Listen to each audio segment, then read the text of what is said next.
Let me preface this video with first saying that I find it really sad that we have to make this video, but it's come to our attention through several sources and several places that some of our competitors are telling our customers and telling other potential customers that we don't actually make any of our items here in-house, that we have them made overseas, which is just plain not true. I've been making harnesses now for just about 8 years, and we've always had a very mutual working relationship with our other competitors. There have been times when we've actually sent our customers to other competitors because we knew we could not complete the order in time that they needed it. So this is really sad that one of our competitors has gone to this low of lows. That not only are they lying to our customers, but they've actually misled and lied to a minor, a 13-year-old child, lied to him and told him that we did not make our items here in our actual home office.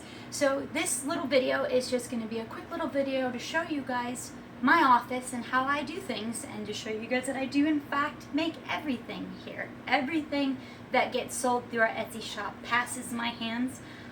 It usually passes Alex's hands as well. So if Alex, if you want to come around on here, I'll show you guys a little bit more about my office. I work exclusively with Husqvarna Viking sewing machines. This is my brand new baby. This was about $1,000. I just purchased this machine a few months ago. It's a big upgrade. I have two others, but this one has a lot of neat new functions on it that helps me go a lot faster. And then just to show you kind of what I'm working on right now, this is what's in my pile right just today. I have some leashes here, and then I have some harnesses. And one of the harnesses I really want to show you guys is one that I'm working on for Fred and Friends for their new duck, Lucky. He, or she actually, works at a preschool with a lovely woman named Christine. Fred was her original duck, and so Lucky needed a special harness that would work kind of like a uniform. So what we did together is we drew this picture up together here, where we put together all the different colors based on this special patch that Christine had sent me. And so we went through, and this is kind of what we've come up with, and we're just about completed. We went ahead with the yellow and the blue. We found we had this great little piece left of this sparkly blue fabric that we knew the kids would like. The very last thing we have to do on this harness is we just have to put the snaps on the very end just to make sure that everything will fit Lucky perfectly, and we're just about ready to ship that out. Here are some harnesses that are not quite finished yet. You can see this is my lead guard that I put on the inside. You can see those are my stitches. I do put those in there. These ones are not quite trimmed yet. We still have the edges of our little threads here that we have to put on there. And then this over here is my pile of yet to be completed. These are all my walk-in harnesses. Here's more leashes that I am still working on. Alex does help me cut out a lot of stuff. He's become quite skilled over the years helping me. If you guys know, we got married last fall, so he helps out a lot. So these are just about done. This is my pile of my chicken shoes, my open-toed shoes, and my closed-toe shoes. So you can see there are quite a bit of shoes in there that I have to complete. And here we have all of our emergencies, as well as our grow with me's and our little one harnesses. We keep them in little baggies here to keep the sizes separate because there's so many different sizes that we make. And then this here is my list.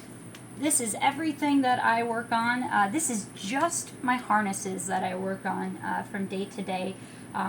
When I work out stuff, I pretty much write down all of my sizes, and then I cut out all of my sizes. We do a gluing method, and then we sew them, and then we put our leak guards on them. That's our leak guard fabric. Chilling right up there that we use. We go through quite a bit of that. And just in case you're wondering about our fabrics here, we keep all of our fabrics right behind me. That way everything is right here in hand. Actually, this lucky harness that we were working on right here, I can show you some of the fabrics. This is just a little bit left over, this special neat kind of a cool leftover. We had this fabric in shop maybe about a year ago, but if you want to take a look here, you can see I definitely cut it. It's definitely cut out. I take the pieces, I cut all the pieces out myself.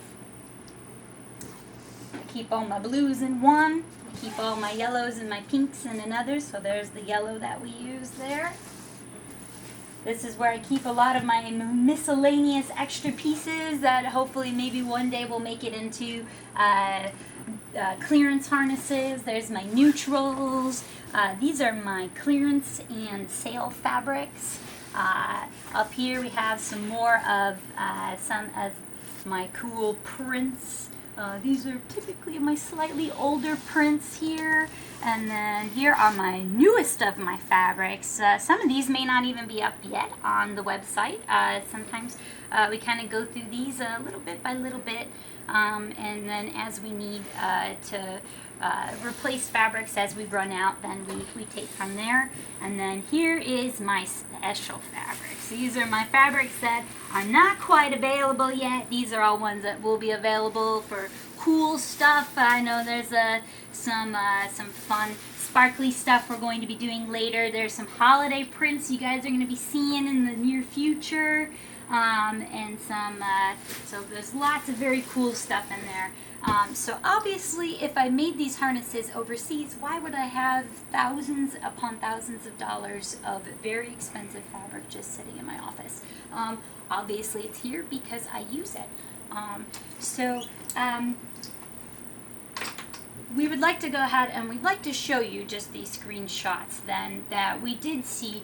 I would like to read this to you guys so you guys know that this is not just some random rumor I heard. This was something that was actually sent by one of my competitors.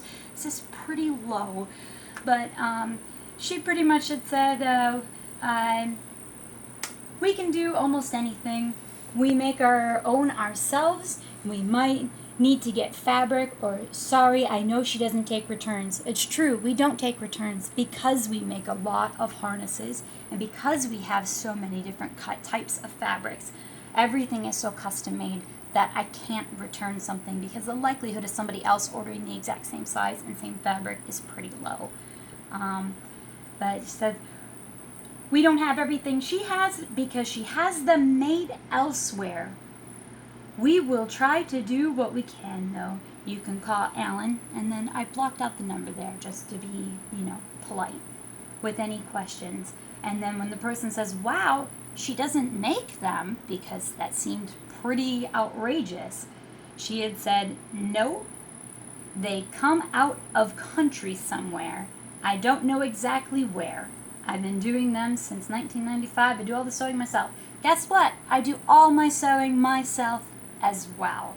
And quite honestly, the implication that I have them made out of country is insulting, and it's borderline racist. Because if many of you guys do know, there is one thing in this office that was made overseas. There is one thing that definitely did come from overseas that is an integral part of our entire shop. And you know what? It's Alex. Say hi, Alex. Hello. Alex was made in Hong Kong. So sometimes I know it may seem like maybe there'll be some misspellings in a message. I know some people, I've heard some rumors before, people saying that they thought maybe I outsourced my messaging. But really that has a lot to do mostly with the fact that Alex replies to a lot of messages. If people remember, English is not his first language. He did learn Chinese first, where he has lived here for the vast majority of his life. But he does sometimes, get some verbs wrong or get some verbs mixed up here and there. And we have so many messages that we go through that we can't always write a whole story for everybody. As much as we would love to just go into great detail about everyone's ducks, we really can't, because I really do spend all day at my sewing machine. I wake up, it takes me about 30 seconds to commute to work, and I sit here until the end of the day. And the only time I get up is to go to the bathroom, maybe to eat. I often go without showering. I know Alex sometimes is pretty upset when I don't take showers quite as often as he would like me to, because I'm working. As you can see from our list, that list is actually pretty far behind. There's a lot that still needs to be done. As of right now, we have almost 200 open orders, and those orders all have between 2 and 3 items apiece in them. So that's anywhere up to 600 items that I have to make over the course of the next 6 weeks. So I do make everything here. Everything you see here is what you get. Even all of my products come from the US. I use Superior thread because it's great and it doesn't gunk up my machine. I get all of my spandex. I use a very specific kind of spandex. I get it from the Fabric District of New York. And I order, my neoprene comes from California from a lovely lady named Karen Wayne. And yeah, all my hardware comes from a place in Seattle. So everything you see comes right here from the US. The implication that things made overseas are somehow inferior is really insulting. Because my most prized possession in the whole world, the thing that I love the most out of everything in the whole world, was made overseas. And it's really sad that we have to make this video, but we would love to just show you guys some more. So if you guys would love to see more videos of me actually sewing something and making something, maybe you guys can leave it in the comments, something you guys would like to see, and maybe we'll make some more videos showing you guys that we actually physically do make everything here in our shop. And you know, maybe next time, Melissa Townsend and the Goose's mother, maybe next time you should do a little bit more research before you tell people things that are flat out not true and hurtful. Because we're real people, just like you. We're real people working, trying to make money, trying to do our best to make the duck world a great place. So that's all I got for you guys. Hopefully we'll see some more of you guys soon, and we hope that if you guys have any more questions, feel free to contact us on Etsy. We're always here. We're always here. Thanks, guys.